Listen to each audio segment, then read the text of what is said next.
जब भी मौत का नाम सुनाई देता है, मन में एक सवाल उठता है, मरने के बाद क्या होता है। गरुड़ पुराण इस रहस्य को उजागर करने वाला एक महत्वपूर्ण ग्रंथ है, जो मृत्यु के बाद की यात्रा, प्रेतलोक, यमलोक और मोक्ष तक की व्याख्या करता है। यह सिर्फ एक कथा नहीं, बल्कि जीवन और मृत्यु के बीच के सूक्ष्म तत्वों का दर्शन है। प्रिय दर्शकों, आप सभी का स्वागत है इस अद्भुत यात्रा में, जहां हम गरुड़ पुराण के रहस्यों को एक एक करके समझेंगे। यह ज्ञान न सिर्फ आपको मृत्यु के भय से मुक्त करेगा, बल्कि जीवन को सही दिशा देने में भी मदद करेगा। इसलिए इस श्रृंखला को अंत तक देखें, क्योंकि हर भाग में आपको एक नया रहस्य, एक नया सत्य मिलेगा। तो चलिए शुरू करते हैं मृत्यु के बाद की वह यात्रा, जिसे हर किसी को समझना चाहिए। जब मनुष्य का शरीर छूटता है, तब आत्मा को यमदूत लेने आते हैं। गरुड़ पुराण बताता है कि पाप पुण्य के अनुसार आत्मा को अलग अलग मार्गों से गुजरना पड़ता है। कुछ आत्माएं स्वर्ग की ओर जाती हैं, तो कुछ को नरक के दुख भोगने पड़ते हैं। लेकिन इससे पहले कि आत्मा अपने अंतिम गंतव्य तक पहुंचे, उसे प्रेत योनि से गुजरना पड़ता है। यही वह समय होता है जब पिंडदान और श्राद्ध कर्म का महत्व सामने आता है। यहाँ से कहानी आगे बढ़ती है, जहां हम जानेंगे कि प्रेतलोक की यात्रा कैसी होती है और यमदूत आत्मा को किस रास्ते से ले जाते हैं, उस संकरे मार्ग पर जहां हवा में कराहने की आवाजें गूंजती हैं। गरुड़ पुराण बताता है कि यह वैतरणी नदी का किनारा है, जहां पापी आत्माएं डूबने उतराने लगती हैं। जिन्होंने दान पुण्य किया होता है, उनके लिए पुल बन जाता है, वरना आत्मा को कीचड़ में रेंगते हुए यमलोक पहुंचना पड़ता है। यमदूतों के हाथों में जलती हुई लोहे की जंजीरें होती हैं, जो पापियों को जकड़ लेती हैं। रास्ते में प्रेत और पिशाच आत्माओं को डराते हैं, उनके जीवन के गुनाह याद दिलाते हैं। लेकिन जिसने भगवान विष्णु का नाम लिया हो, उसके लिए गरुड़ स्वयं रक्षक बन खड़े हो जाते हैं। यह यात्रा सिर्फ शरीर छोड़ने के बाद ही नहीं, बल्कि जीते जी कर्मों से तय होती है। गरुड़ पुराण कहता है, मृत्यु से पहले ही अपने अगले जन्म की तैयारी कर लो, वरना यमदूतों के चंगुल से छूटना असंभव होगा। यहां से कहानी और गहराई में जाएगी, जहां यमराज के न्याय की भयानक प्रक्रिया शुरू होती है। एक विशाल अंधेरी गुफा में प्रवेश, जहां सिर्फ आत्माओं की चीखें और लोहे की जंजीरों की खनक सुनाई देती है। गरुड़ पुराण में वर्णित यमलोक का द्वार खुलता है, जहां चित्रगुप्त खड़े होकर प्रत्येक जीव के कर्मों का लेखा जोखा पढ़ते हैं। उनकी पुस्तक में हर पल, हर इरादा और हर छिपा पाप दर्ज होता है। यमराज के सिंहासन के चारों ओर धधकती अग्नि की लपटें हैं, जो पापियों को देखते ही भभक उठती हैं। न्याय का तराजू सामने आता है, एक पलड़े में पुण्य रखे जाते हैं, दूसरे में पाप। जिसका पाप भारी होता है, उसे तुरंत नरक के गड्ढों में धकेल दिया जाता है। लेकिन सबसे भयानक क्षण वह होता है जब यमराज स्वयं उस आत्मा से सवाल करते हैं, तुमने मानव जन्म पाकर क्या किया? क्यों नहीं समय रहते सच्चे मार्ग पर चले? यहाँ कोई बहाना नहीं चलता, सिर्फ सत्य का प्रकाश होता है। अब कहानी का सबसे रोंगटे खड़े कर देने वाला हिस्सा आएगा, जहां हम जानेंगे कि नरक के विभिन्न स्तरों में किस तरह की यातनाएं दी जाती हैं। वो यातनाएं जिनका वर्णन सुनकर रोंगटे खड़े हो जाते हैं। गरुड़ पुराण में 28 नरकों का वर्णन है, जहां हर पाप की सजा अलग है।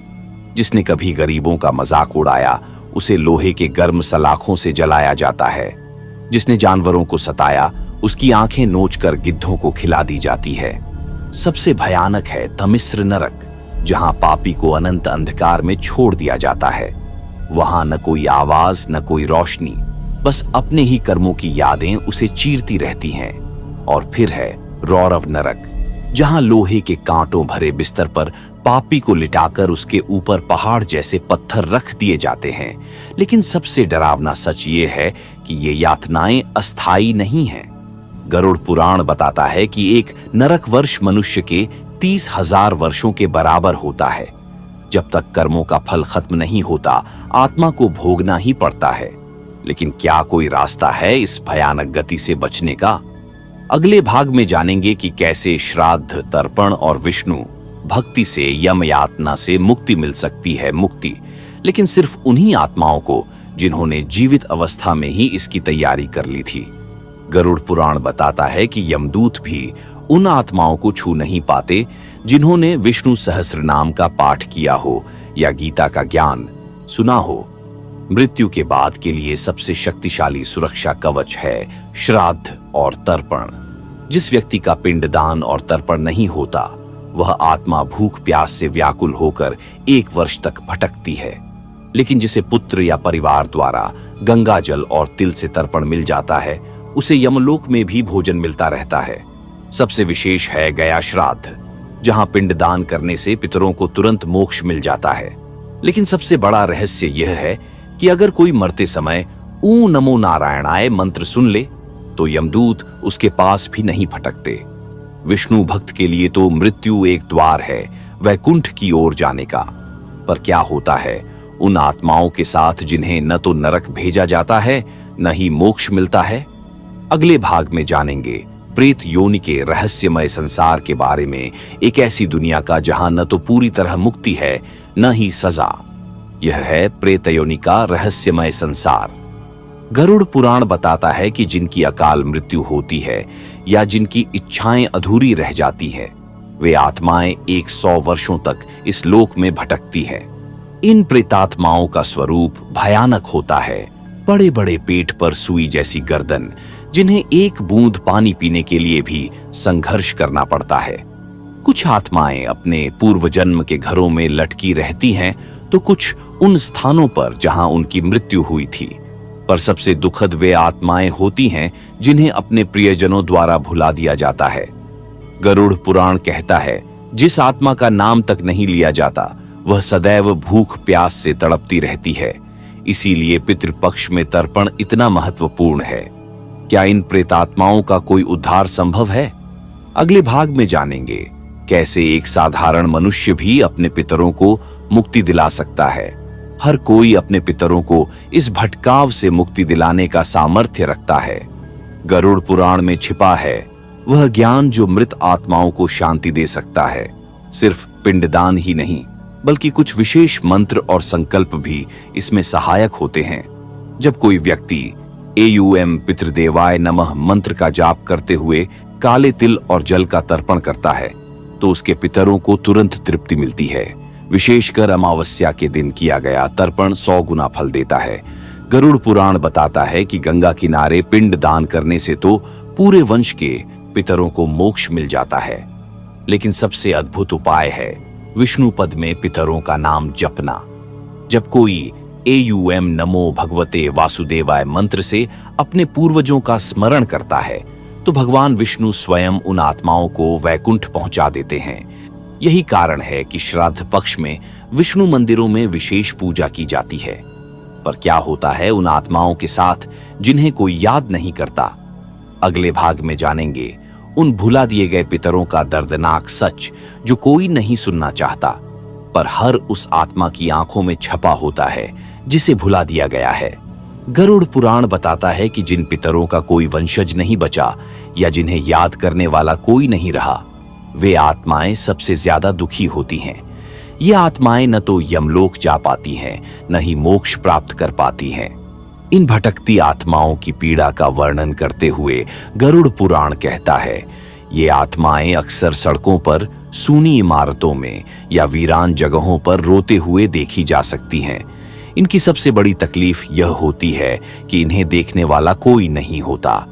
कभी कभी ये आत्माएं जीवित लोगों से संपर्क करने की कोशिश करती हैं, पर सफल नहीं हो पाती।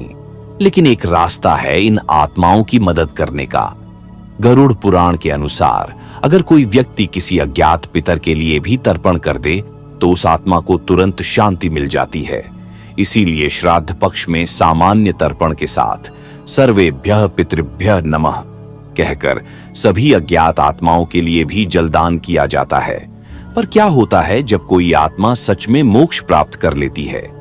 अगले भाग में जानेंगे मुक्ति के बाद की उस अद्भुत यात्रा के बारे में, वह अकथनीय अनुभूति जिसे शब्दों में बयान करना संभव नहीं, मोक्ष प्राप्त आत्मा की यात्रा। गरुड़ पुराण इसका वर्णन करते हुए कहता है, जब आत्मा सभी बंधनों से मुक्त हो जाती है तो एक दिव्य प्रकाश स्तंभ प्रकट होता है। यह प्रकाश इतना कोमल और आनंददायी होता है कि सारी पीड़ाएं तुरंत विलीन हो जाती हैं। इस मार्ग में आत्मा को सप्तर्षियों का आशीर्वाद मिलता है। स्वर्ग के द्वार पर चारों ओर दिव्य गंध फैली होती है, जहां अप्सराएं नृत्य कर रही होती है। पर मोक्ष पाने वाली आत्मा यहां नहीं रुकती, वह तो उससे भी परे जाती है, वैकुंठ धाम की ओर, जहां भगवान विष्णु स्वयं उसका स्वागत करते हैं। सबसे मार्मिक पल वह होता है जब आत्मा अपने सभी पूर्व जन्मों के अनुभवों को एक साथ देख पाती है। गरुड़ पुराण कहता है, मुक्त आत्मा को तब समझ आता है कि हर दुख, हर संघर्ष उसे इसी क्षण के लिए तैयार कर रहा था। यहाँ न कोई समय है, न सीमाएं, केवल शुद्ध चैतन्य का अनंत विस्तार है। पर क्या यही यात्रा का अंत है? अगले भाग में जानेंगे कि मोक्ष के बाद आत्मा क्यों वापस धरती पर लौटने का निर्णय लेती है। एक अद्भुत निर्णय, वह जो सिर्फ परिपूर्ण आत्माएं ही कर सकती हैं। गरुड़ पुराण में छिपा है वह गहन रहस्य, जब मुक्त आत्मा स्वेच्छा से फिर से जन्म लेने का वरदान मांगती है। यह कोई साधारण पुनर्जन्म नहीं, बल्कि लीला के लिए किया गया चयन होता है। जब आत्मा परमानंद में स्थित होकर भी नीचे देखती है, उन करोड़ों भटकती आत्माओं को देखती है जो अज्ञान के अंधकार में भ्रमण कर रही हैं, तब उसका हृदय करुणा से भर उठता है। भगवान विष्णु मुस्कुराते हुए पूछते हैं, क्या तुम सचमुच वापस जाना चाहती हो? वहां फिर से दुख, मोह और माया के जाल होंगे। पर ज्ञानी आत्मा प्रार्थना करती है, प्रभु मुझे उनका मार्गदर्शक बनने दो, मैं उन्हें आपके प्रेम का संदेश देना चाहती हूं।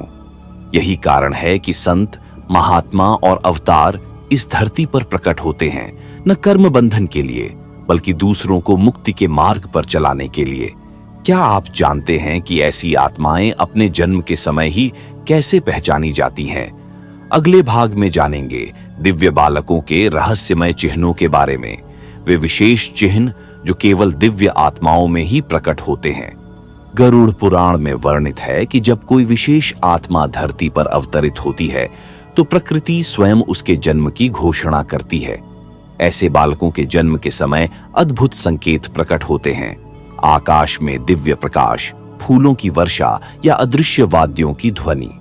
इन आत्माओं के शरीर पर विशेष लक्षण होते हैं, कमल जैसे नेत्र, चरणों में शंख चक्र के चिन्ह या हाथों में दिव्य रेखाएं। गरुड़ पुराण बताता है कि ऐसे बालक जन्म से ही असामान्य होते हैं। वे कभी रोते नहीं, बल्कि हमेशा मुस्कुराते रहते हैं। इनकी आंखों में एक अलौकिक ज्ञान झलकता है जो सामान्य शिशुओं में नहीं होता। सबसे रोचक बात यह है कि ये आत्माएं अपने पूर्व जन्मों की स्मृतियां सुरक्षित रखती हैं। गरुड़ पुराण में ऐसे अनेक उदाहरण हैं जब बालकों ने अपने पूर्व जन्म के स्थानों और लोगों को पहचान लिया था। ये आत्माएं विशेष रूप से धर्म की रक्षा और अधर्म के विनाश के लिए ही जन्म लेती हैं। पर क्या होता है जब ये दिव्य आत्माएं अपना कार्य पूरा कर लेती हैं? अगले भाग में जानेंगे संतों की महाप्रयाण की रहस्यमय प्रक्रिया के बारे में। वह रहस्यमय क्षण जब दिव्य आत्माएं इस लोक से प्रयाण करती हैं। गरुड़ पुराण में वर्णित है कि संतों और अवतारों का महाप्रयाण सामान्य मृत्यु से पूर्णतः भिन्न होता है। यह कोई अंत नहीं, बल्कि एक विशेष लीला का समापन होता है। जब ऐसी आत्मा अपना कार्य पूर्ण कर लेती है, तो स्वयं यमराज भी उनके समक्ष प्रकट नहीं होते, बल्कि विष्णु के दूत गरुड़ स्वयं आकर उन्हें वैकुंठ ले जाते हैं। गरुड़ पुराण बताता है कि ऐसे समय में आकाश में दिव्य रथ प्रकट होता है, जिसमें बैठकर ये आत्माएं सीधे भगवान के धाम को प्रस्थान करती है। सबसे आश्चर्यजनक है इनके शरीर का अंतिम संस्कार। कई संतों का शरीर तो समाधि लेते ही पंचतत्व में विलीन हो जाता है। कुछ का शरीर अमर होकर पृथ्वी में ही सुरक्षित रहता है। गरुड़ पुराण के अनुसार जहां ऐसी आत्माएं समाधि लेती है, वह स्थान सदैव के लिए पवित्र हो जाता है। पर क्या होता है जब कोई साधारण व्यक्ति भी ऐसी दिव्य मृत्यु प्राप्त करना चाहे? अगले भाग में जानेंगे भक्ति मार्ग से मोक्ष प्राप्ति के सरल उपायों के बारे में। वह सरल मार्ग जो हर साधारण व्यक्ति को भी दिव्य मृत्यु प्रदान कर सकता है। गरुड़ पुराण का सबसे गहरा ज्ञान यही है कि मोक्ष केवल संतों महात्माओं तक ही सीमित नहीं। भक्ति का सच्चा मार्ग अपनाकर कोई भी आत्मा यमदूतों के भय से मुक्त हो सकती है। गरुड़ पुराण में वर्णित है कि जो व्यक्ति प्रतिदिन श्री हरि के नाम का कीर्तन करता है, गीता के श्लोक पढ़ता है और अपने कर्मों को ईश्वर को अर्पित करता है, उसके लिए मृत्यु एक भयानक अनुभव नहीं रह जाता। ऐसे भक्त की मृत्यु शैया पर भी एक यज्ञ के समान होती है, जहां चारों ओर दिव्य गंध फैल जाती है और उसके प्राण निकलते समय विष्णु के दूत उपस्थित होते हैं। सबसे महत्वपूर्ण बात यह है कि ऐसे भक्त को न तो प्रेतयोनि भोगनी पड़ती है, न ही यमलोक के कष्ट। गरुड़ पुराण स्पष्ट कहता है, हरि नाम का एक बार सच्चे हृदय से उच्चारण भी यमदूतों को दूर भगाने के लिए पर्याप्त है। यही कारण है कि मरते समय हरि AUM का उच्चारण इतना महत्वपूर्ण माना गया है। पर क्या होता है जब कोई व्यक्ति अचानक मृत्यु को प्राप्त हो जाए और हरि नाम लेने का अवसर ही न मिले? अगले भाग में जानेंगे आकस्मिक मृत्यु के रहस्य और उससे बचने के उपाय जो हर आत्मा को अकाल मृत्यु के भय से मुक्त कर सकते हैं।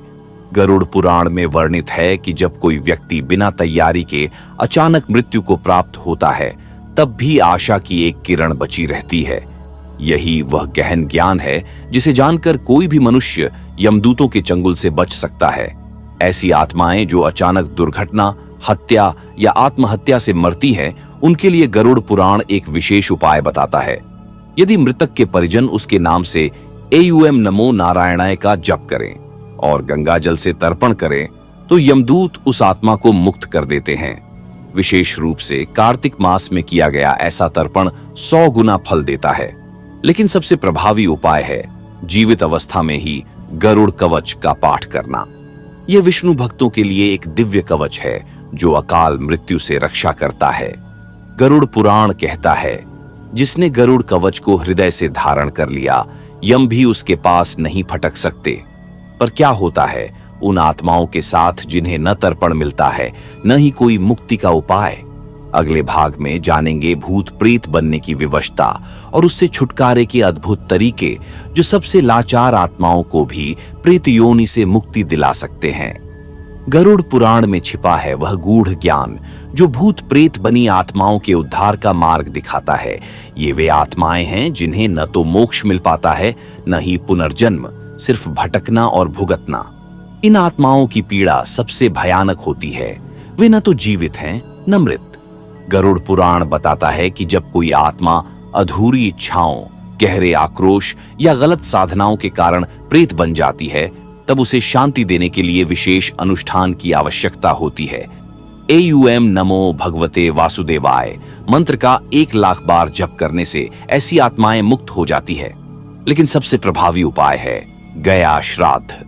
गरुड़ पुराण के अनुसार गया में पिंडदान करने से न केवल प्रेतात्मा को मुक्ति मिलती है, बल्कि उसके 21 पीढ़ियों तक के पूर्वजों का भी उद्धार हो जाता है। विष्णुपद मंदिर में किया गया एक भी तर्पण यमलोक से सीधे वैकुंठ तक का मार्ग खोल देता है। पर क्या होता है जब कोई प्रेतात्मा अपनी मुक्ति के लिए स्वयं प्रयास करती है? अगले भाग में जानेंगे उन आत्माओं के बारे में जिन्होंने अपने ही प्रयासों से दिव्य योनि प्राप्त की, वह दिव्य योनि जिसे कुछ आत्माएं अपनी तपस्या से स्वयं ही प्राप्त कर लेती है। गरुड़ पुराण में वर्णित है कि कुछ प्रेतात्माएं इतनी तीव्र तृष्णा से मुक्ति चाहती हैं कि वे स्वयं ही तप करना शुरू कर देती हैं। ये वे दुर्लभ आत्माएं होती हैं जो अपनी प्रेतावस्था में भी भगवान विष्णु का स्मरण करती रहती हैं। ऐसी आत्माएं अक्सर मंदिरों, पीपल के वृक्षों या तीर्थ स्थलों पर रहती हैं। जब कोई प्रेतात्मा लगातार 12 वर्षों तक निरंतर हरि नाम का जप करती है, तो भगवान विष्णु स्वयं प्रकट होकर उसे वरदान देते हैं। गरुड़ पुराण में एक ऐसी ही आत्मा की कथा है जिसने प्रेत रूप में रहते हुए भी घोर तपस्या की और अंततः गरुड़ के रूप में जन्म पाया। सबसे आश्चर्यजनक बात यह है कि ऐसी आत्माएं फिर कभी नरक नहीं जाती। वे या तो विष्णु लोक में स्थान पाती हैं या फिर दिव्य पक्षी देव योगी के रूप में जन्म लेती हैं। यही कारण है कि गरुड़ पुराण कहता है, न कोई योनि अंतिम है, न कोई अवस्था अटल। सच्ची भक्ति से हर बंधन टूट सकता है। पर क्या होता है जब ऐसी उन्नत आत्माएं फिर से मनुष्य योनि में जन्म लेती है? अगले भाग में जानेंगे दिव्य संतों के पुनर्जन्म के रहस्यमय नियमों के बारे में, वे गूढ़ संकेत जो दिव्य आत्माओं के पुनर्जन्म को प्रकट करते हैं। गरुड़ पुराण में वर्णित है कि जब कोई उन्नत आत्मा फिर से मनुष्य योनि में जन्म लेती है तो प्रकृति स्वयं विशेष संकेत प्रदर्शित करती है। ऐसे बालकों के जन्म के समय आकाश में दिव्य प्रकाश फैल जाता है और अदृश्य घंटियों की ध्वनि सुनाई देती है। इन आत्माओं में जन्म से ही असामान्य लक्षण होते हैं। कमल नयन, चरणों में शंख चक्र के निशान या माथे पर स्वाभाविक तिलक। गरुड़ पुराण बताता है कि ऐसे बच्चे कभी सामान्य शिशुओं की तरह रोते नहीं, बल्कि हमेशा ध्यान मग्न रहते हैं। इनकी आंखों में एक अलौकिक ज्ञान झलकता रहता है जो सामान्य मनुष्यों में नहीं देखा जा सकता। सबसे रोचक बात यह है कि ये आत्माएं अक्सर अपने पूर्व जन्म के बारे में स्पष्ट रूप से बता देती हैं। गरुड़ पुराण में ऐसे अनेक उदाहरण हैं जब बालकों ने अपने पूर्व जन्म के स्थानों को पहचान लिया या पूर्व जन्म के लोगों से मिलकर उन्हें संबोधित किया। ये आत्माएं विशेष रूप से धर्म की स्थापना और अधर्म के विनाश के लिए ही जन्म लेती हैं। पर कैसे पहचानें कि कोई साधारण सा दिखने वाला व्यक्ति वास्तव में ऐसी ही दिव्य आत्मा है? अगले भाग में जानेंगे छद्म अवतारों और असली संतों में अंतर करने के गुर, जो असली संत और छद्म साधुओं में अंतर करना सिखाते हैं। गरुड़ पुराण में वर्णित है कि कलयुग में सैकड़ों झूठे बाबा प्रकट होंगे जो भोले भाले भक्तों को ठगेंगे, परंतु इनमें और सच्चे संतों में अंतर करने के लिए भगवान ने कुछ स्पष्ट लक्षण बताए हैं। सच्चे संत कभी धन या भौतिक सुखों की इच्छा नहीं रखते। गरुड़ पुराण बताता है कि दिव्य आत्माएं सदैव सरल जीवन जीती हैं, एक वस्त्र, साधारण भोजन और निरंतर ईश्वर स्मरण में लीन। ये कभी अपनी शक्तियों का प्रदर्शन नहीं करते, न ही चमत्कार दिखाकर लोगों को आकर्षित करते हैं। सबसे महत्वपूर्ण परख यह है कि सच्चा संत कभी अपनी पूजा नहीं करवाता। गरुड़ पुराण स्पष्ट कहता है, जो स्वयं को भगवान कहलवाए वह राक्षसी प्रवृत्ति का है। असली संत तो हमेशा भक्तों का मार्गदर्शन करते हैं, भगवान की ओर, अपनी ओर नहीं। इनके सानिध्य में बैठते ही मन को शांति मिलती है, अहंकार घटता है। पर कैसे पहचानें कि कोई संत वास्तव में ज्ञानी है या सिर्फ पाखंडी? अगले भाग में जानेंगे सच्चे गुरु के 3 अकाट्य लक्षणों के बारे में। वे 3 अकाट्य लक्षण जो सच्चे गुरु को पहचानने में मदद करते हैं। गरुड़ पुराण में वर्णित है कि कलयुग के भ्रमित करने वाले समय में केवल वही गुरु सच्चा है जिसमें ये 3 गुण विद्यमान हों: ज्ञान, वैराग्य और करुणा। पहला लक्षण ज्ञान। सच्चा गुरु कभी अंधविश्वास या ढोंग नहीं फैलाता। उसकी बातें वेद, उपनिषद और गीता के ज्ञान से मेल खाती हैं। वह भक्तों को अंधी श्रद्धा के बजाय समझदारी से भक्ति करना सिखाता है। गरुड़ पुराण कहता है, जो गुरु तुम्हें अज्ञान में रखे वह गुरु नहीं, अज्ञान का द्वार है। दूसरा लक्षण वैराग्य। असली संत भौतिक सुखों से कोसों दूर रहता है। न धन का लोभ, न प्रसिद्धि की भूख। उसका आश्रम सादगी से भरा होता है, जहां भक्ति और ज्ञान की ही प्रधानता होती है। गरुड़ पुराण चेतावनी देता है, जो गुरु दान दक्षिणा की मांग करे उससे सावधान हो जाओ। तीसरा और सबसे महत्वपूर्ण लक्षण करुणा। सच्चा गुरु हर प्राणी के दुख को अपना समझता है। वह जाति, धर्म या पाप पुण्य का भेद किए बिना सभी को मार्गदर्शन देता है। उसकी दृष्टि में एक राजा और एक भिखारी समान है। गरुड़ पुराण का सार यही है, जिसमें दया नहीं, वह ईश्वर का दूत कैसे हो सकता है? पर क्या होता है जब कोई झूठे गुरु के चक्कर में फंस जाता है? अगले भाग में जानेंगे पाखंडी साधुओं के चंगुल से बचने के उपाय और उनके भयानक परिणाम जो झूठे गुरुओं और पाखंडी साधुओं के चक्कर में फंसने वालों को भुगतने पड़ते हैं।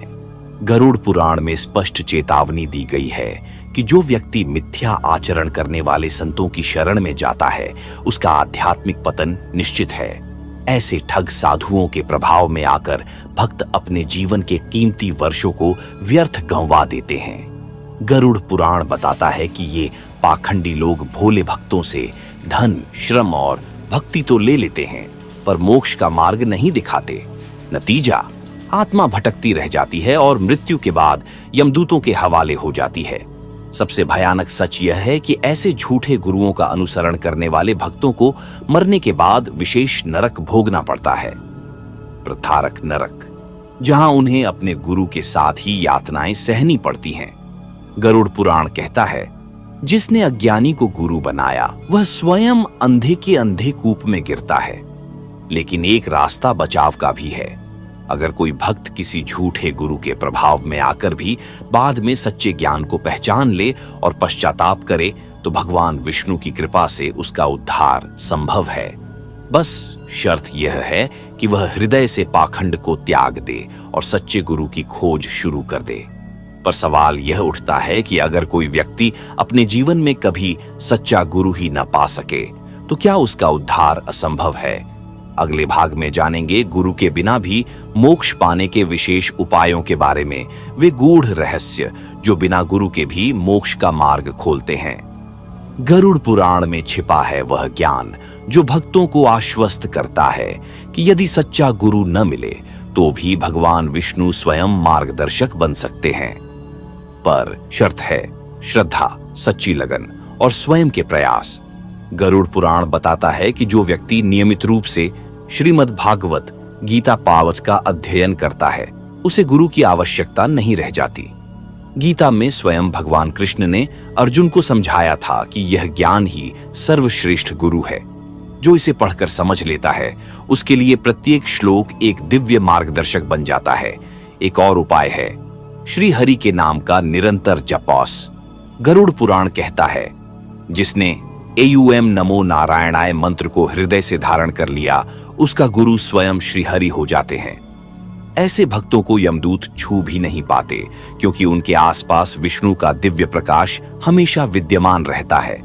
लेकिन सबसे महत्वपूर्ण बात यह है कि बिना गुरु के मार्ग पर चलने वाले भक्त को अहंकार आभास से बचना होगा। गरुड़ पुराण चेतावनी देता है, जो स्वयं को गुरु विहीन समझकर अभिमान करे वह अंधेरे में भटक जाएगा।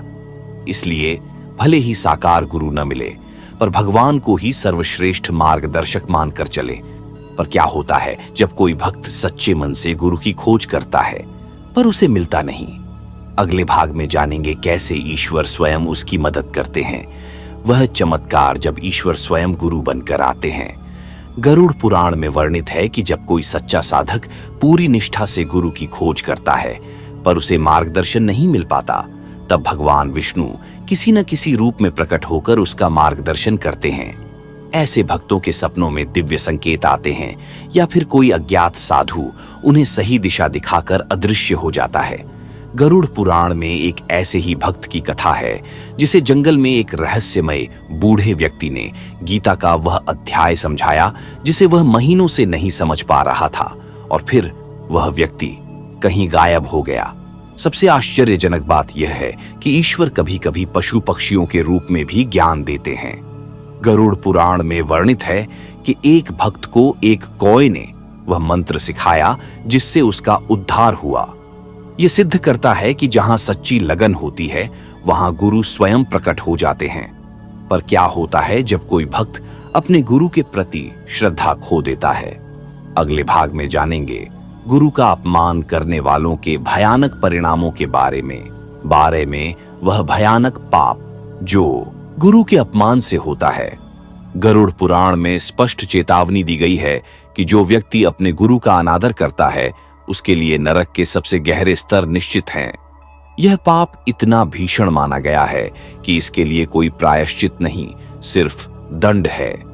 गरुड़ पुराण वर्णन करता है कि गुरु का अपमान करने वाली आत्मा को क्रकच नरक से में डाला जाता है, जहां लोहे के आरे से उसके शरीर को बार बार काटा जाता है।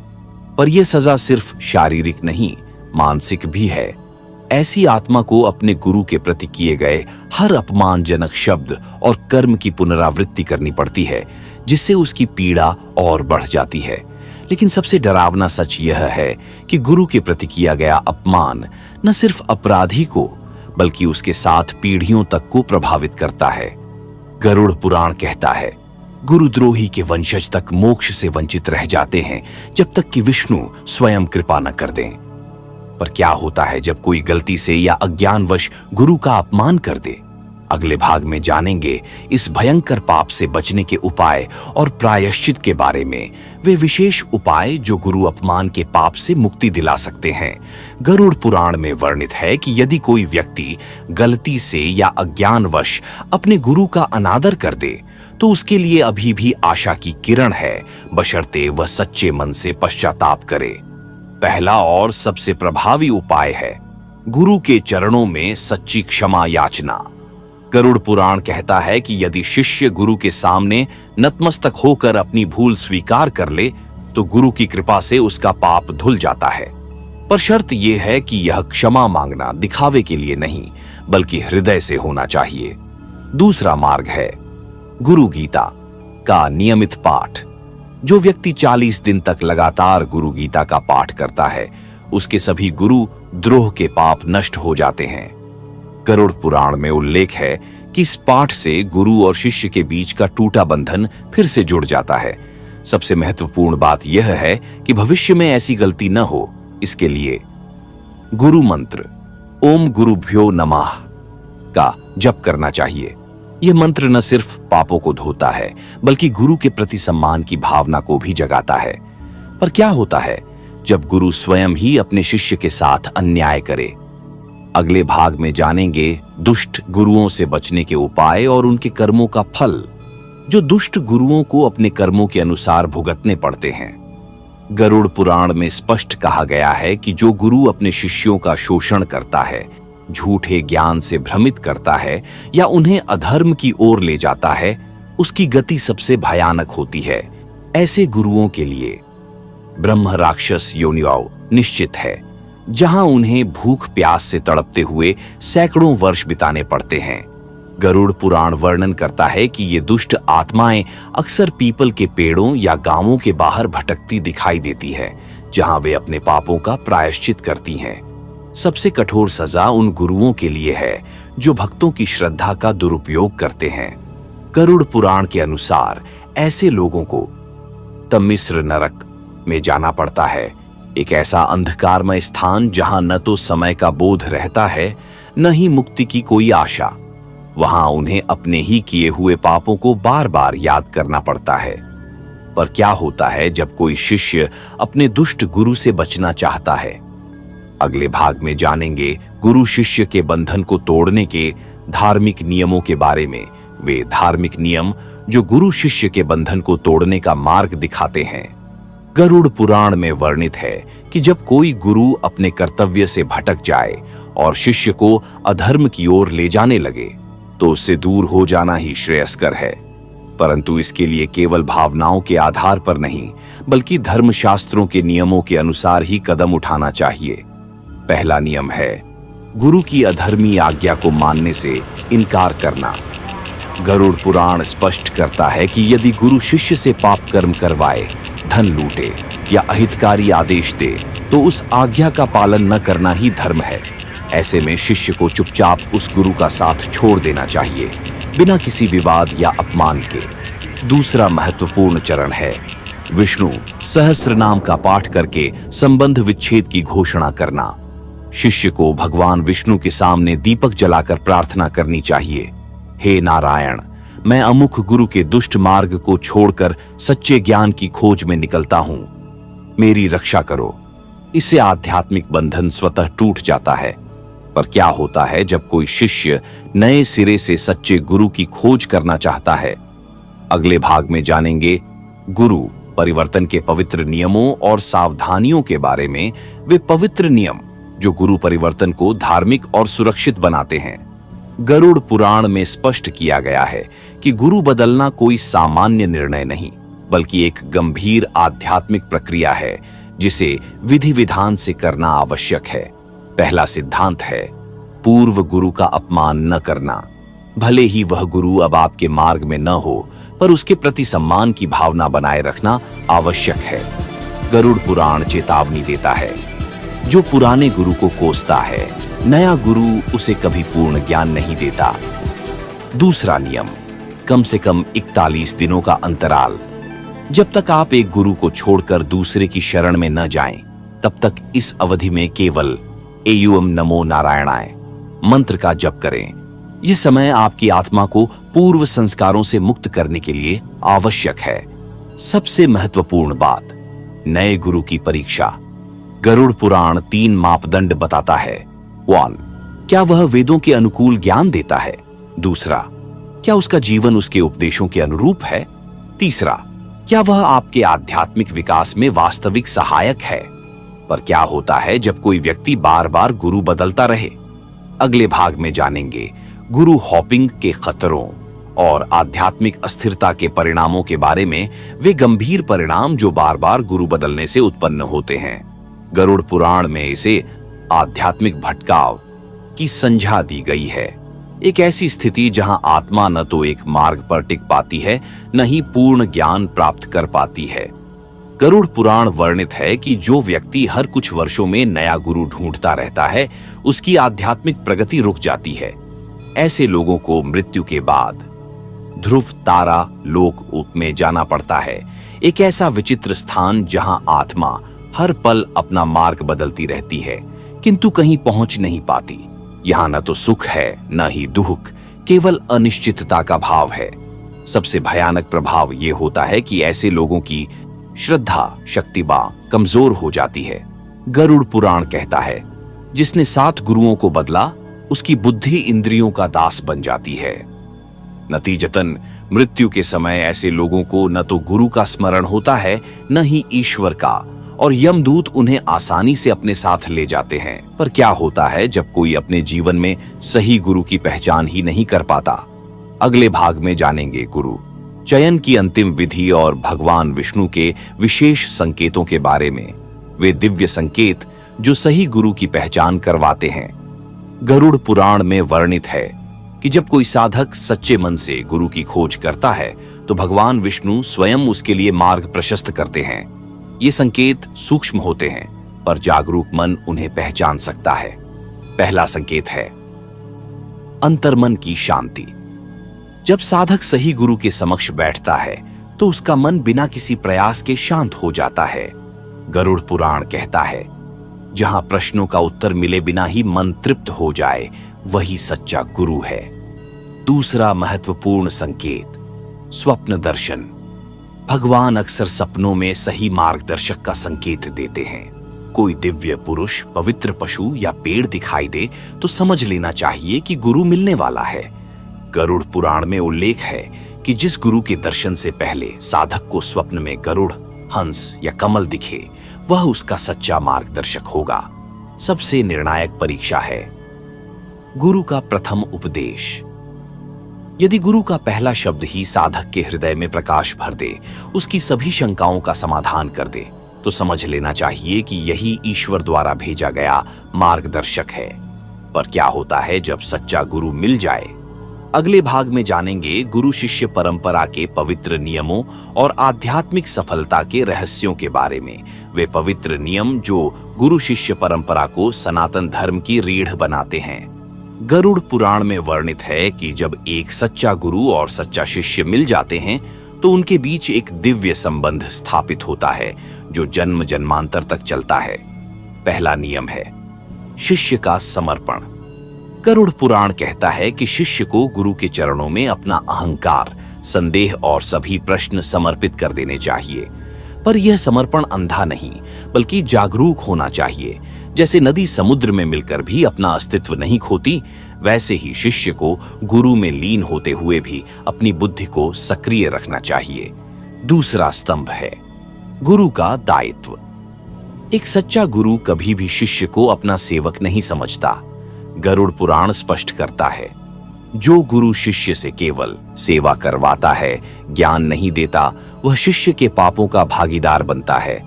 गुरु का कर्तव्य है कि वह शिष्य को उसके जीवन का उद्देश्य समझाए, न कि उसे अपने व्यक्तिगत कार्यों में उलझाए रखे। सबसे गहरा रहस्य है गुरु शिष्य की अदृश्य डोरी। गरुड़ पुराण वर्णन करता है कि जब गुरु शिष्य को दीक्षा देता है तो उनके बीच एक सूक्ष्म आध्यात्मिक संबंध बन जाता है।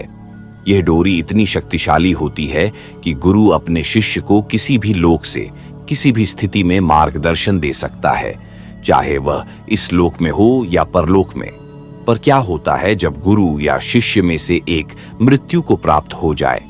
अगले भाग में जानेंगे गुरु शिष्य के आध्यात्मिक संबंध के परलौकिक रहस्यों के बारे में, वह अदृश्य संबंध जो मृत्यु के बाद भी गुरु और शिष्य को जोड़े रखता है। गरुड़ पुराण में वर्णित है कि सच्चा गुरु शिष्य संबंध देह से परे होता है। यह आत्माओं का मिलन है जो जन्म मरण के चक्र से भी ऊपर उठ जाता है। जब गुरु शरीर छोड़ देता है तब भी वह अपने शिष्यों की रक्षा करता रहता है। गरुड़ पुराण बताता है कि ऐसे गुरु आकाशीय रूप में शिष्य के समक्ष प्रकट हो सकते हैं, स्वप्न में ज्ञान दे सकते हैं या संकट के समय अदृश्य रूप से मार्गदर्शन कर सकते हैं। विशेषकर जब शिष्य गुरु के दिए मंत्र का जप करता है तो गुरु की आत्मा तुरंत उसके समीप आ जाती है। लेकिन सबसे आश्चर्यजनक रहस्य यह है कि जब शिष्य की मृत्यु होती है तो उसके गुरु स्वयं उसे लेने आते हैं। गरुड़ पुराण वर्णन करता है, जिसने गुरु को हृदय में बसा लिया, उसके प्राण निकलते समय गुरु उसके शैया के पास खड़े दिखाई देते हैं। वे यमदूतों से भी अधिक शक्तिशाली होते हैं और शिष्य को सीधे मोक्ष के मार्ग पर ले जाते हैं। पर क्या होता है जब कोई शिष्य अपने गुरु से आगे निकल जाता है? अगले भाग में जानेंगे उन शिष्यों के बारे में जिन्होंने गुरु के ज्ञान को भी पार कर लिया, वह अद्भुत क्षण जब शिष्य गुरु के ज्ञान को भी पीछे छोड़ देता है। गरुड़ पुराण में वर्णित है कि यही सच्चे गुरु की सर्वोच्च सफलता होती है, जब उसका शिष्य उससे भी आगे निकल जाता है। ऐसे शिष्यों के लिए विशेष सिद्ध लोकमौत की व्यवस्था है, जहां उन्हें अपने गुरु से भी उच्च स्थान प्राप्त होता है। गरुड़ पुराण बताता है कि जब एकलव्य ने धनुर्विद्या में अपने गुरु द्रोणाचार्य को भी पीछे छोड़ दिया तो देवताओं ने उसके लिए विशेष आकाशीय स्थान बनाया। यहाँ ऐसे शिष्यों को नई दिव्य शक्तियां प्राप्त होती हैं, जिनसे वे अनंत काल तक सृष्टि के कल्याण में सहायक बनते हैं। लेकिन सबसे मार्मिक बात यह है कि ऐसे शिष्य कभी अपने गुरु का अहंकार नहीं करते। गरुड़ पुराण में वर्णित एक कथा के अनुसार जब कबीर नामक शिष्य ने अपने गुरु रामानंद से भी उच्च ज्ञान प्राप्त कर लिया, तब भी वह सदैव उनके चरणों में ही रहे। यही सच्चे ज्ञान की पराकाष्ठा है। जितना बड़ा ज्ञान उतना छोटा अहंकार। पर क्या होता है जब गुरु और शिष्य दोनों ही मोक्ष प्राप्त कर लेते हैं? अगले भाग में जानेंगे आध्यात्मिक संबंधों के अंतिम लक्ष्य, वैकुंठ धाम में पुनर्मिलन के रहस्य के बारे में।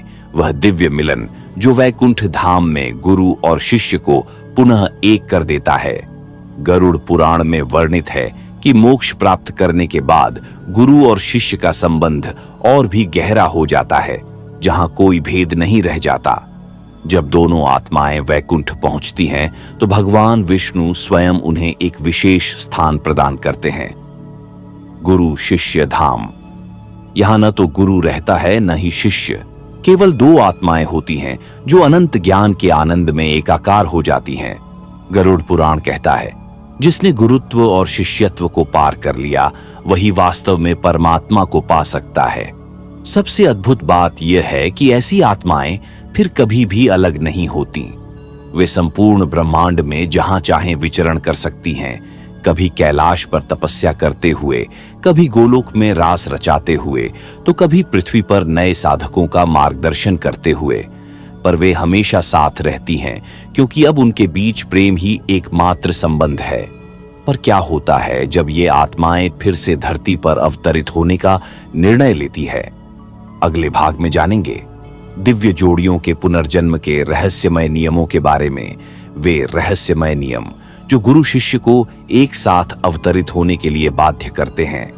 गरुड़ पुराण में वर्णित है कि जब कोई गुरु शिष्य जोड़ी इतनी पवित्र हो जाती है कि उनका लौकिक संबंध समाप्त हो चुका होता है, तब भी वे कर्म बंधन के कारण पुनः जन्म लेते हैं, पर इस बार एक विशेष उद्देश्य से। ऐसी आत्माएं अक्सर धर्म की स्थापना के लिए जन्म लेती हैं। गरुड़ पुराण बताता है कि जब धर्म का पतन होने लगता है तो ये जोड़ियां विभिन्न रूपों में प्रकट होती हैं, कभी राजा मंत्री के रूप में, कभी पिता पुत्र के रूप में, तो कभी मित्रों के रूप में। इनका एकमात्र लक्ष्य होता है अधर्म का नाश करना और सत्य को स्थापित करना। सबसे रोचक बात यह है कि इनमें से कुछ जोड़ियां ज्ञान का आदान प्रदान करने के लिए भी जन्म लेती हैं। जहां पिछले जन्म में गुरु जो ज्ञान देता था वही इस जन्म में शिष्य बनकर ग्रहण करता है। गरुड़ पुराण में वर्णित एक कथा के अनुसार भगवान राम और हनुमान ने अगले जन्म में कृष्ण और अर्जुन के रूप में यही भूमिका निभाई थी। पर क्या होता है जब ये दिव्य जोड़ियां अपना कार्य पूरा कर लेती हैं? अगले भाग में जानेंगे मोक्ष प्राप्ति के बाद की उस अंतिम यात्रा के बारे में जहां सभी संबंधों का विलय हो जाता है। वह अंतिम यात्रा जहां सभी संबंध, सभी भूमिकाएं और सभी भेद समाप्त हो जाते हैं। गरुड़ पुराण में वर्णित है कि जब गुरु शिष्य की दिव्य जोड़ी अपना कार्य पूरा कर लेती है तो उन्हें ब्रह्मलोकान की यात्रा करनी होती है। वह स्थान जहां न तो गुरु रहता है न शिष्य, केवल शुद्ध चैतन्य का अस्तित्व रह जाता है। इस यात्रा में दोनों आत्माएं पहले विराट स्वरूप के दर्शन करती हैं, जहां उन्हें समझ आता है कि वास्तव में गुरु और शिष्य कभी अलग थे ही नहीं। गरुड़ पुराण कहता है, जिसने जिसे ज्ञान दिया वह स्वयं ही था, जिसने जिससे ज्ञान लिया वह भी स्वयं ही था। यही परम ज्ञान है जिसके बाद कोई भेद नहीं रह जाता।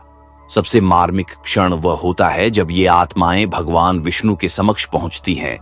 गरुड़ पुराण वर्णन करता है कि तब विष्णु उनसे पूछते हैं, अब तुम क्या चाहते हो? और दोनों एक स्वर में उत्तर देते हैं, प्रभु अब हमें कुछ नहीं चाहिए, बस इतना कि जब तक संसार है हम सभी को आपके प्रेम का संदेश देते रहे। पर क्या होता है जब ये आत्माएं फिर से धरती पर लौटने का निर्णय लेती है? अगले भाग में जानेंगे अवतारी पुरुषों के पुनर्जन्म के उन रहस्यों के बारे में जो गरुड़ पुराण ने कभी किसी को नहीं बताए। वे गूढ़ रहस्य जो गरुड़ पुराण ने केवल उन्नत आत्माओं के लिए सुरक्षित, वह अंतिम यात्रा जहां सभी संबंध, सभी भूमिकाएं और सभी भेद समाप्त हो जाते हैं। गरुड़ पुराण में वर्णित है कि जब गुरु शिष्य की दिव्य जोड़ी अपना कार्य पूरा कर लेती है तो उन्हें ब्रह्मलोक की यात्रा करनी होती है। वह स्थान जहां न तो गुरु रहता है न शिष्य, केवल शुद्ध चैतन्य का अस्तित्व रह जाता है। इस यात्रा में दोनों आत्माएं पहले विराट स्वरूप इनके दर्शन करती हैं, जहां उन्हें समझ आता है कि वास्तव में गुरु और शिष्य कभी अलग थे ही नहीं। गरुड़ पुराण कहता है, जिसने जिसे ज्ञान दिया वह स्वयं ही था, जिसने जिससे ज्ञान लिया वह भी स्वयं ही था। यही परम ज्ञान है जिसके बाद कोई भेद नहीं रह जाता। सबसे मार्मिक क्षण वह होता है जब ये आत्माएं भगवान विष्णु के समक्ष पहुंचती हैं। गरुड़ पुराण वर्णन करता है कि तब विष्णु उनसे पूछते हैं, अब तुम क्या चाहते हो? और दोनों एक स्वर में उत्तर देते हैं, प्रभु अब हमें कुछ नहीं चाहिए, बस इतना कि जब तक संसार है हम सभी को आपके प्रेम का संदेश देते रहे। पर क्या होता है जब ये आत्माएं फिर से धरती पर लौटने का निर्णय लेती है? अगले भाग में जानेंगे अवतारी पुरुषों के पुनर्जन्म के उन रहस्यों के बारे में जो गरुड़ पुराण ने कभी किसी को नहीं बताए। वे गूढ़ रहस्य जो गरुड़ पुराण ने केवल उन्नत आत्माओं के लिए सुरक्षित रखे हैं। जब अवतारी पुरुष पुनर्जन्म लेते हैं तो उनकी यात्रा सामान्य आत्माओं से पूर्णतः भिन्न होती है। यह रहस्य आज हम उजागर करेंगे। गरुड़ पुराण के अनुसार ऐसी आत्माएं स्वेच्छा से जन्म लेती है, न कि कर्म बंधन के कारण। इन्हें अपने पूर्व जन्मों की सभी स्मृतियां सुरक्षित रहती हैं, परंतु ये जानबूझकर उन्हें तब तक प्रकट नहीं करते जब तक समय न आ जाए। ये आत्माएं जन्म लेते ही विशेष चिन्हों से पहचानी जा सकती है, जैसे कमल नयन, चरणों में शंख चक्र के निशान या मस्तक पर स्वाभाविक तिलक। सबसे चौंकाने वाला तथ्य यह है कि ऐसे अवतारी पुरुषों को उकाल चक्र का ज्ञान होता है। गरुड़ पुराण के अनुसार ये आत्माएं अपने जन्म से पहले ही जान लेती हैं कि उन्हें कब, कहां और कैसे देह त्यागनी है। यही कारण है कि ये कभी भी मृत्यु से भयभीत नहीं होते, बल्कि उसका स्वागत करते हैं। पर क्या होता है जब ये अवतारी अपना कार्य पूरा करके देह छोड़ने का निर्णय लेते हैं? अगले भाग में जानेंगे महाप्रयाण के उन अद्भुत क्षणों के बारे में जब संपूर्ण ब्रह्मांड स्तब्ध रह जाता है। वह विश्वासघाती क्षण जब अवतारी पुरुष स्वेच्छा से देह त्यागने का निर्णय लेते हैं। गरुड़ पुराण में वर्णित है कि ऐसे महान आत्माओं की मृत्यु सामान्य प्राणियों से पूर्णतः भिन्न होती है। यह कोई अंत नहीं बल्कि एक दिव्य लीला का समापन होता है। जब ये आत्माएं अपना कार्य पूरा कर लेती हैं, तो स्वयं कालन भी उनके समक्ष नतमस्तक हो जाता है। गरुड़ पुराण बताता है कि ऐसे समय में संपूर्ण प्रकृति विशेष संकेत देने लगती है। आकाश में दिव्य प्रकाश फैल जाता है, पुष्पों की वर्षा होने लगती है और अदृश्य दिव्य वाद्यों की ध्वनि सुनाई देती है। यह सब इसलिए होता है क्योंकि यमदूतों को इन आत्माओं को ले जाने का अधिकार नहीं होता। सबसे आश्चर्यजनक बात यह है कि ये आत्माएं अपने बोटो अंतिम क्षणों में भी पूर्णतः सजग रहती हैं। गरुड़ पुराण वर्णन करता है कि ये स्वयं अपने प्राणों का परित्याग करती है, न कि मृत्यु उन पर आक्रमण करती है। ऐसे में इनका शरीर साधारण मनुष्यों की तरह विघटित नहीं होता, बल्कि कभी कभी तो समाधि बाद में ही पंच तत्व में विलीन हो जाता है। पर क्या होता है जब ये आत्माएं अपने शरीर को छोड़कर चली जाती है? अगले भाग में जानेंगे उनके दिव्य देह त्यागने के बाद की अलौकिक घटनाओं के बारे में, जो अवतारी पुरुषों के देह त्यागने के बाद घटित होती हैं। गरुड़ पुराण में वर्णित है कि जब ऐसी दिव्य आत्माएं शरीर छोड़ती हैं, तो उनका स्थान साधारण नहीं रह जाता, वह एक पवित्र तीर्थ में परिवर्तित हो जाता है। ऐसे स्थानों पर अक्षय वायुपास का प्रवाह शुरू हो जाता है, जो सदियों तक नहीं रुकता। गरुड़ पुराण बताता है कि यह वायु किसी साधारण हवा की तरह नहीं होती। इसमें दिव्य औषधियों की सुगंध होती है और जो भी इसे स्पर्श करता है उसके पाप धुलने लगते हैं। कई बार तो ऐसे स्थानों से अमृत वर्षा भी होती है, जिसमें स्नान करने से रोगों का नाश हो जाता है। सबसे रहस्यमय बात यह है कि इन आत्माओं का बाल शरीर कभी पूर्णतः नहीं सड़ता। गरुड़ पुराण के अनुसार यह या तो पंचतत्व में विलीन हो जाता है या फिर एक दिव्य रूप धारण कर लेता है। कभी कभी तो ये शरीर सैकड़ों वर्षों तक अक्षत बने रहते हैं, जैसे आज भी कई संतों की समाधियां देखी जा सकती हैं।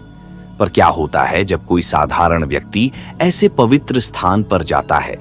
अगले भाग में जानेंगे तीर्थों के चमत्कारिक प्रभाव और उनसे जुड़ी सावधानियों के बारे में।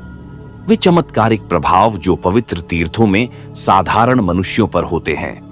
गरुड़ पुराण में वर्णित है कि जब कोई साधारण व्यक्ति किसी संत की समाधि या दिव्य स्थान पर जाता है, तो उसकी आत्मा स्वतः ही परिवर्तित होने लगती है।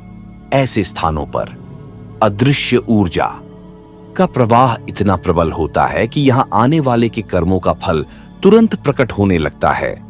गरुड़ पुराण बताता है कि यदि कोई पापी व्यक्ति सच्चे मन से ऐसे स्थान पर आता है, तो उसे तुरंत दिव्य दृष्टि प्राप्त होती है। वह अपने पापों को स्पष्ट देख पाता है और पश्चाताप करने लगता है। वहीं पुण्यात्मा व्यक्ति को ऐसे स्थानों पर साक्षात दर्शन हो सकते हैं। लेकिन सबसे महत्वपूर्ण चेतावनी यह है कि इन स्थानों पर कभी भी अशुद्ध मन बालन से नहीं जाना चाहिए। गरुड़ पुराण स्पष्ट कहता है, जो व्यक्ति ऐसे पवित्र स्थानों पर दिखावे या स्वार्थ के लिए जाता है, उसके पाप 100 गुना बढ़ जाते हैं। इसीलिए तीर्थ यात्रा से पहले मन को पूर्णतः शुद्ध करना आवश्यक है। पर क्या होता है जब कोई व्यक्ति इन तीर्थों की महिमा को नकारने लगता है? अगले भाग में जानेंगे तीर्थ निंदकों के भयानक परिणाम और उनके उद्धार के उपायों के बारे में। वे भयानक परिणाम जो तीर्थों की निंदा करने वालों को भुगतने पड़ते हैं। गरुड़ पुराण में वर्णित है कि जो व्यक्ति पवित्र स्थानों का अपमान करता है या उनकी महिमा को नकारता है, उसके लिए विशेष नरक की व्यवस्था है। ऐसे लोगों को रौरव नरक बॉल में डाला जाता है, जहां उन्हें लोहे के कांटों वाले रास्तों पर घिसटना पड़ता है। गरुड़ पुराण बताता है कि यह यातना उतनी ही लंबी होती है जितने समय तक उस व्यक्ति ने तीर्थों की निंदा की थी। सबसे भयानक बात यह है कि ऐसी आत्माएं फिर कभी तीर्थ यात्रा का लाभ नहीं उठा पाती। उन्हें हर जन्म में तीर्थों से दूर रहना पड़ता है। लेकिन एक रास्ता उद्धार का भी है। यदि कोई निंदक सच्चे मन से पश्चाताप करे और तीर्थ महात्म्य यौन का पाठ करते हुए उन स्थानों पर जाकर क्षमा मांगे, तो भगवान विष्णु की कृपा से उसका पाप धुल सकता है। गरुड़ पुराण कहता है, जिसने अपनी गलती स्वीकार ली उसके लिए विष्णु के द्वार सदैव खुले हैं। पर क्या होता है जब कोई व्यक्ति तीर्थों की सच्ची शक्ति को समझकर उनका सदुपयोग करता है? अगले भाग में जानेंगे तीर्थ यात्रा के छिपे हुए रहस्यों और उनसे मिलने वाले दिव्य लाभों के बारे में। वे दिव्य रहस्य जो तीर्थ यात्रा के सच्चे साधकों को प्राप्त होते हैं। गरुड़ पुराण में वर्णित है कि जब कोई व्यक्ति श्रद्धा और विधि विधान से तीर्थ यात्रा करता है तो उसके जीवन में अद्भुत परिवर्तन होने लगते हैं। सबसे पहला लाभ है कर्मों का तत्काल फल। गरुड़ पुराण बताता है कि तीर्थ स्थानों पर किया गया एक भी प्रणाम या दान सामान्य स्थानों पर किए गए हजारों कर्मों के बराबर फल देता है। ऐसे स्थानों पर पुण्य तुरंत प्राप्त होता है और पाप तुरंत धुलने लगते हैं। विशेष रूप से गंगा स्नान को सभी पापों का नाशक माना गया है। दूसरा गूढ़ रहस्य है दिव्य दृष्टि ब्याल की प्राप्ति।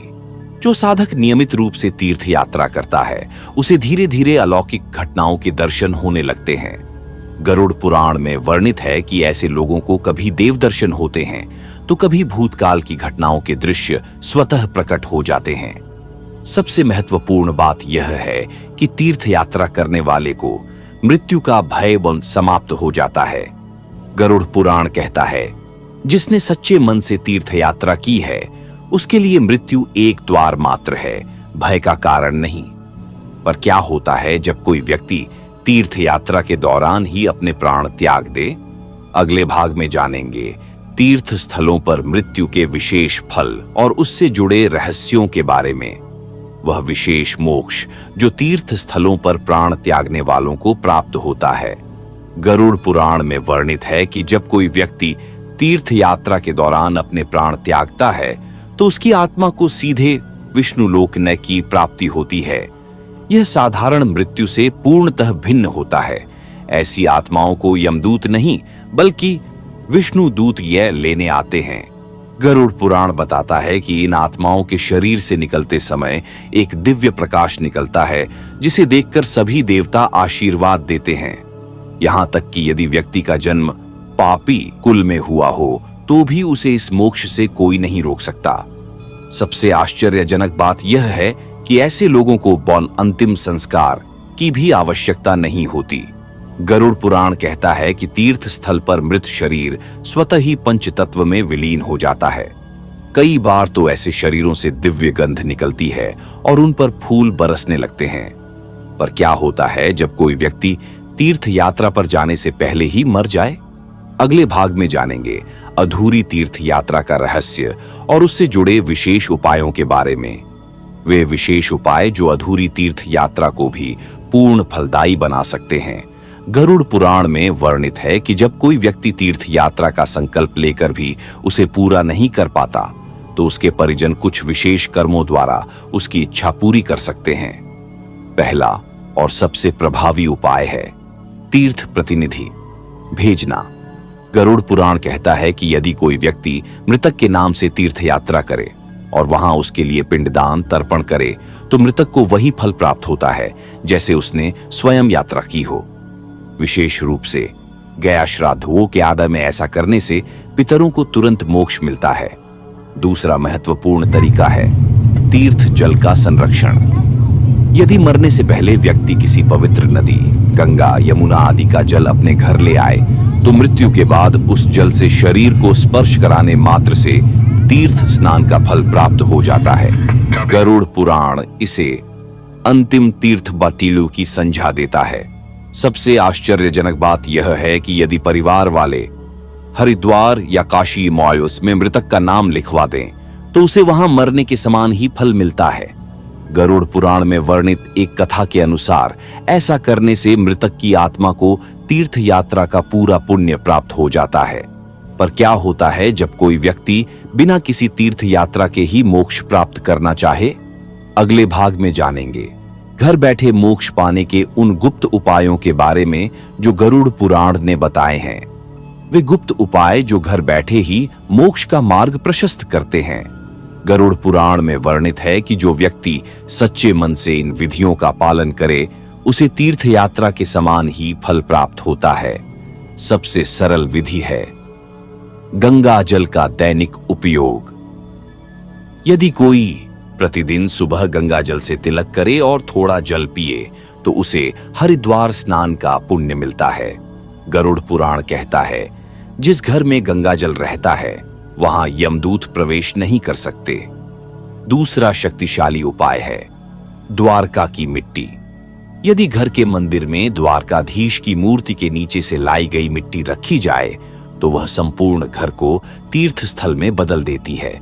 गरुड़ पुराण के अनुसार ऐसे घर में मरने वाले को मोक्ष स्वतः मिल जाता है। सबसे प्रभावी है विष्णु सहस्त्र नाम का पाठ। जो व्यक्ति नियमित रूप से इसका पाठ करता है उसके लिए गरुड़ पुराण कहता है उसके घर में वैकुंठ का वास हो जाता है। ऐसे स्थान पर मृत्यु होने पर आत्मा सीधे विष्णु लोक को प्राप्त होती है। पर क्या होता है जब कोई व्यक्ति मरते समय इन उपायों को करने में असमर्थ हो? अगले भाग में जानेंगे अंतिम समय के आपातकालीन उपाय और महाप्रयाण की विशेष विधियों के बारे में। वे आपातकालीन उपाय जो मृत्युशैया पर पड़े व्यक्ति को भी मोक्ष दिला सकते हैं। गरुड़ पुराण में वर्णित ये विशेष विधियां उनके लिए वरदान हैं जिन्हें जीवन भर धर्म के अवसर नहीं मिले। पहली और सबसे प्रभावी विधि है हरि नाम का महामंत्र। यदि मरते समय व्यक्ति के कानों में एयूएम नमो नारायणाय बोला जाए तो यमदूत उसे छू भी नहीं सकते। गरुड़ पुराण कहता है अंतिम समय में एक बार भी हरि नाम ले लेने से जन्मों के पाप धुल जाते हैं। परिवार वालों को चाहिए कि वे मरते व्यक्ति के सामने भजन गाएं, भागवत कथा सुनाएं या विष्णु सहस्त्र नाम का पाठ करें। दूसरा उपाय है तुलसी दल का प्रयोग। यदि मरते समय व्यक्ति के मुख में तुलसी का पत्ता और गंगाजल डाल दिया जाए तो उसे वैकुंठ की प्राप्ति होती है। गरुड़ पुराण के अनुसार तुलसी भगवान विष्णु को अत्यंत प्रिय है और वह मृत्यु के भय को समाप्त कर देती है। सबसे आश्चर्यजनक बात यह है कि यदि घर के मंदिर में शालिग्राम शिला भगवान रखी हो तो उसके सामने प्राण त्यागने वाले को स्वतः ही मोक्ष मिल जाता है। गरुड़ पुराण इसे सबसे सरल मोक्ष का मार्ग बताता है। पर क्या होता है जब कोई व्यक्ति अचानक दुर्घटना में मर जाए और इन उपायों का अवसर ही न मिले? अगले भाग में जानेंगे आकस्मिक मृत्यु के बाद आत्मा की स्थिति और उसके उद्धार के उपायों के बारे में। वे विशेष उपाय जो आकस्मिक मृत्यु के बाद आत्मा को प्रेतयोनि से बचाते हैं। गरुड़ पुराण में वर्णित है कि जब कोई व्यक्ति अचानक दुर्घटना, हत्या या आत्महत्या से मरता है तो उसकी आत्मा को विशेष सहायता की आवश्यकता होती है। ऐसी आत्माओं के लिए सबसे प्रभावी उपाय है गरुड़ पुराण का पाठ। यदि मृतक के परिजन मृत्यु के 13 दिनों के भीतर गरुड़ पुराण का पाठ करवाए तो आत्मा को यमलोक के कष्टों से मुक्ति मिल जाती है, विशेष रूप से प्रेतकल्प। अध्याय का पाठ करने से आत्मा को तुरंत शांति मिलती है। दूसरा महत्वपूर्ण कर्म है ब्राह्मण भोजन। गरुड़ पुराण के अनुसार जब 11 ब्राह्मणों को भोजन कराया जाता है और उनके हाथों से मृतक का नाम लेकर तर्पण किया जाता है तो आत्मा को 1 वर्ष तक भोजन मिलता रहता है। यह विशेष रूप से उन आत्माओं के लिए आवश्यक है जिनकी अकाल मृत्यु हुई हो। सबसे शक्तिशाली विधि है गया श्राद्ध। यदि परिजन गया जाकर विष्णुपद मंदिर में पिंडदान करें तो अकाल मृत्यु प्राप्त आत्मा को भी मोक्ष मिल जाता है। गरुड़ पुराण कहता है गया में एक बार पिंडदान करने से 21 पीढ़ियों तक के पितरों का उद्धार हो जाता है। पर क्या होता है जब कोई आत्मा इन सभी उपायों के बाद भी मुक्त नहीं हो पाती? अगले भाग में जानेंगे उन जिद्दी आत्माओं के उद्धार के लिए विशेष तांत्रिक विधियों के बारे में। वे गुप्त तांत्रिक विधियां जो जिद्दी आत्माओं को भी मुक्ति दिला सकती हैं। गरुड़ पुराण में वर्णित ये विशेष उपाय केवल योग्य पंडितों द्वारा ही किए जाने चाहिए, क्योंकि इनमें अदृश्य शक्तियों को नियंत्रित करना पड़ता है। पहली और सबसे प्रभावी विधि है नारायण बलि अनुष्ठान। यह 13 दिनों तक चलने वाला एक जटिल यज्ञ है जिसमें विष्णु के 108 नामों का उच्चारण करके आत्मा को बंधनों से मुक्त किया जाता है। गरुड़ पुराण कहता है जिस आत्मा ने घोर पाप किए हों उसे भी यह अनुष्ठान मुक्ति दिला सकता है। दूसरा शक्तिशाली उपाय है गरुड़ मंत्र साधना। जब कोई योग्य तांत्रिक 21 दिनों तक लगातार AUM गरुड़ाय नमः मंत्र का जप करता है तो गरुड़ स्वयं प्रकट होकर उस आत्मा को यमलोक से मुक्त कर देते हैं। परंतु यह साधना केवल पूर्ण ब्रह्मचारी ही कर सकता है। सबसे रहस्यमय विधि है पिंड प्रेत संवाद। इसमें एक विशेष प्रकार के पंडित द्वारा पिंड के माध्यम से आत्मा से सीधा संवाद किया जाता है और उसकी अधूरी इच्छाओं को पूरा करके मुक्ति दिलाई जाती है। गरुड़ पुराण चेतावनी देता है कि यह विधि केवल अत्यंत अनुभवी लोगों द्वारा ही की जानी चाहिए। पर क्या होता है जब कोई आत्मा सभी उपायों के बाद भी मुक्त नहीं होना चाहती? अगले भाग में जानेंगे उन दुर्लभ मामलों के बारे में जहां आत्मा स्वयं मुक्ति से इनकार कर देती है। वे विचित्र आत्माएं जो स्वेच्छा से मुक्ति को ठुकरा देती हैं। गरुड़ पुराण में वर्णित है कि कुछ आत्माएं अपने मोह, प्रेम या प्रतिशोध के कारण मोक्ष प्राप्त करने से ही मना कर देती हैं। ऐसी आत्माओं में सबसे सामान्य है प्रेम में डूबी आत्माएं, जो अपने प्रियजनों को छोड़कर जाने को तैयार नहीं होती। गरुड़ पुराण बताता है कि ये आत्माएं अक्सर अपने पूर्व घरों में या प्रियजनों के आसपास ही भटकती रहती हैं। इन्हें केवल तभी मुक्ति मिलती है जब वे स्वयं तैयार हो जाएं। दूसरी श्रेणी है प्रतिशोधी आत्माओं की, जो अपने हथियारों या अपराधियों से बदला लेने के लिए ही पृथ्वी पर बनी रहती है।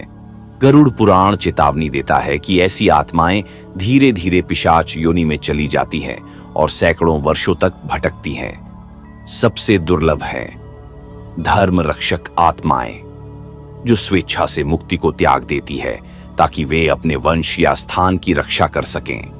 गरुड़ पुराण इन्हें विशेष वरदान देता है कि वे दिव्य शक्तियों के साथ अपने कर्तव्य का पालन कर सकें। पर क्या होता है जब ऐसी आत्माएं अंततः मुक्ति के लिए तैयार हो जाती है? अगले भाग में जानेंगे उनके उद्धार की अंतिम प्रक्रिया और विशेष मोक्ष विधियों के बारे में।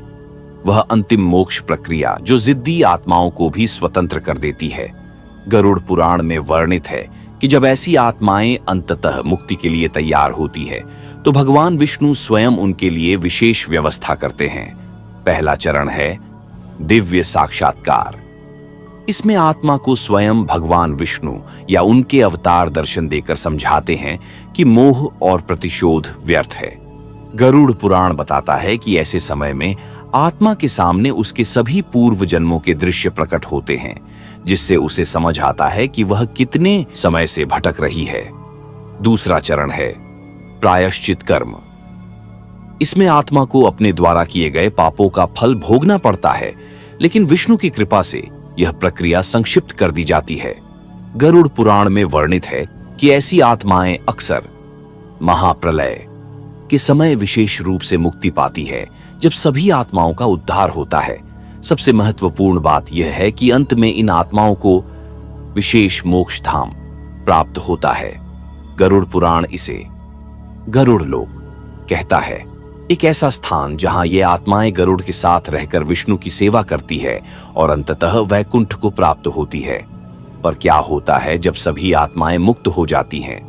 अगले और अंतिम भाग में जानेंगे गरुड़ पुराण के सर्वोच्च रहस्य महाप्रलय और पुनर्सृष्टि के बारे में। वह परम रहस्य जो गरुड़ पुराण का सार है, महाप्रलय और पुनर्सृष्टि का चक्र। जब सभी आत्माएं मुक्त हो जाती हैं, तब भगवान विष्णु संपूर्ण सृष्टि को अपने में समेट लेते हैं। गरुड़ पुराण वर्णित है कि महाप्रलय के समय समस्त ब्रह्मांड कारणार्णव, कारण समुद्र में विलीन हो जाता है। यह कोई विनाश नहीं बल्कि विश्राम की अवस्था है, जहां सृष्टि विष्णु के नाभि कमल में सो जाती है। इस अवधि में केवल 3 ही अस्तित्व रहते हैं, विष्णु, लक्ष्मी और गरुड़। पुनर्सृष्टि का क्षण सबसे अद्भुत होता है। गरुड़ पुराण कहता है कि जब विष्णु फिर से सृष्टि रचना का निर्णय लेते हैं तो उनके नाभि से एक दिव्य प्रकाश निकलता है। इसी से ब्रह्मा प्रकट होते हैं और पुनः जीवन का चक्र शुरू होता है। सभी आत्माएं अपने कर्मानुसार नए शरीर धारण करती हैं, परंतु इस बार उन्हें पूर्व ज्ञान रहता है। गरुड़ पुराण का अंतिम संदेश यही है, हे मनुष्य, तू भी उस परमात्मा का अंश है। जाग और अपने वास्तविक स्वरूप को पहचान। यही इस ग्रंथ का सार है, यही तेरा कर्तव्य है।